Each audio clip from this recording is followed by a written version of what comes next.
G'day YouTube, welcome back to Bonsai Works. I'm David, and today we're going to have a chat about the Seiju elm, Chinese elm.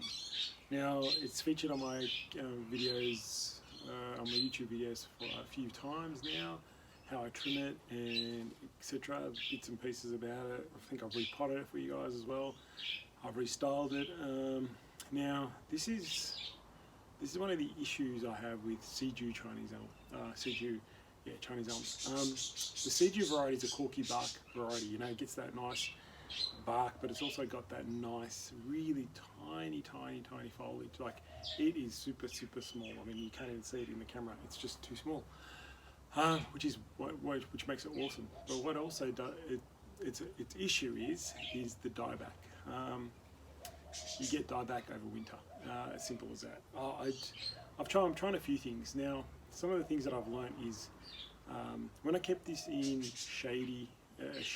pretty shady spot, semi-shade, probably gets you know, a few hours of real direct sun, nothing more. But then keep it in semi-shade quite a bit for a season. It actually had lots of nice healthy growth. It was strong growing. It was really good. For some reason I decided last year to put it in full sun throughout summer, but keep it well watered. I thought, you know, giving it lots of sun, giving it lots of water would actually benefit somehow.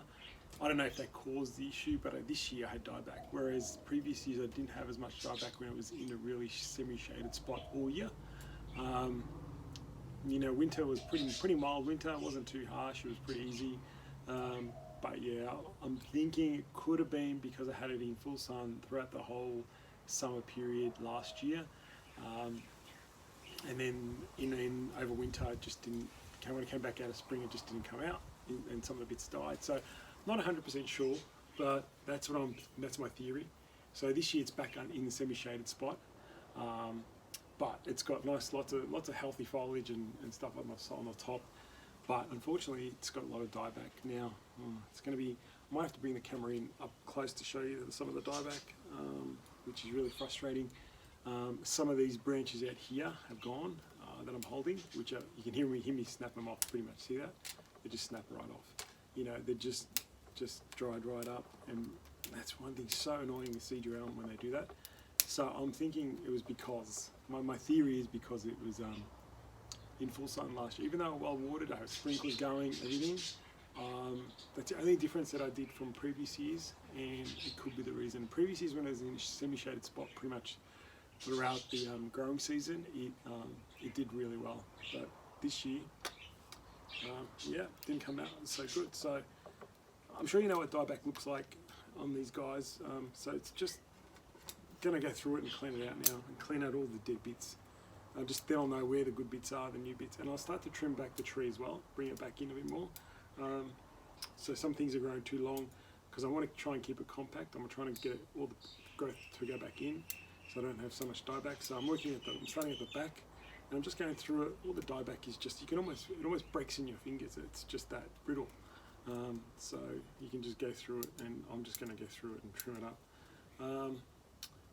I mean, I'm trying to help people understand more about trees, but if you know some tips about the Seiju elm, or experiment with anything, trying to get it really healthy, trying to stop the dieback, let us know, and I'm sure everyone else on this channel would appreciate as well. So put your comments in, and let's have a look, and let's hopefully help people out. That's the plan anyway. Yeah, not too much more, but I'll come in and show you some of the dieback a bit closer, so you can see what I'm talking about, which is why it gets frustrating. Okay. Let's try and hunt around and let me see if I can show you. There's my scissors. See that? See how that whole branch just died right off? This one here. It's got a wire on it too, so I have to unwire it. And it's just died right off. You know, maybe it doesn't like having wire on branches. There's another dead one. See that? It's died right off. See, the top looks quite nice and healthy. So really nice and healthy. You know, even inside they look okay. You know, keep it trimmed and it'll keep alive. But there is some wire on these branches, and these ones are okay. But you know, coming in, there's some dead ones. That's annoying. There's this one down here, died off. There's a big one down here. See that one? That one all the way down, died off.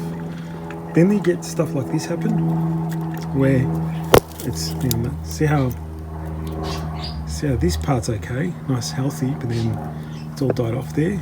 So I've got to come in and get rid of all that. I have to get rid of that wire, but you know what I mean. So I've got to get rid of that, and then I'll come back and trim back. I'll trim everywhere. Just I want to try and bring things back. Just try and push the foliage back. Push the.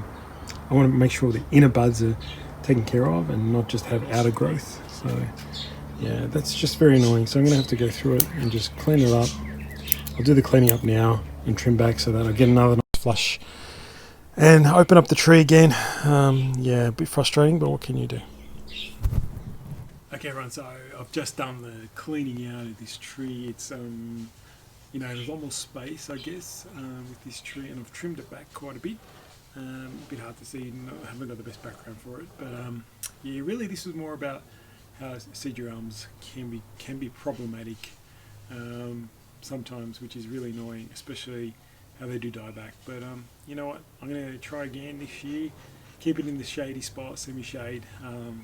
Let's see what happens with it. But yeah, I'll give you a bit of background in a minute, and just to show you what it looks like with a better background. But yeah, it was more about, you know what, I tried putting it in full sun last year. I don't know if that caused a problem. I'm going to try more shade this year, a lot more shady spot, and we'll see how it goes over winter.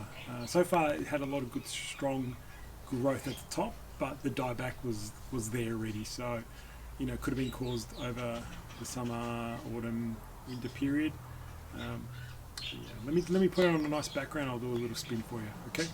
So alright guys, so it doesn't look too bad against the background. It's got a nice canopy now, it looks quite nice and trimmed up, which is what the plan was. But yeah, it's not too bad, but it's more space now, I guess. But I had to do a lot of cleaning up on this tree. Back looks good too, but the front is definitely that side. And you can see the silhouette anyway. The silhouette of the tree looks quite good. The silhouette's really nice, but yeah, there's a lot of the dieback's annoying. I did lose. There was a nice big branch in here. That's the bit that I lost. You know, it's not too bad for a deciduous, more fuller. But again, annoying that I lost the branch in here. Maybe this branch will just hopefully fill in a bit more of the area here. Maybe we can swing this around a little bit more in the future to fill that gap. But there's a huge gap missing in here. Here, where a big dieback happened. But yeah, let's try and keep it. The plan is let's keep it in semi-shade this summer, keep it well watered, and see if that changes anything.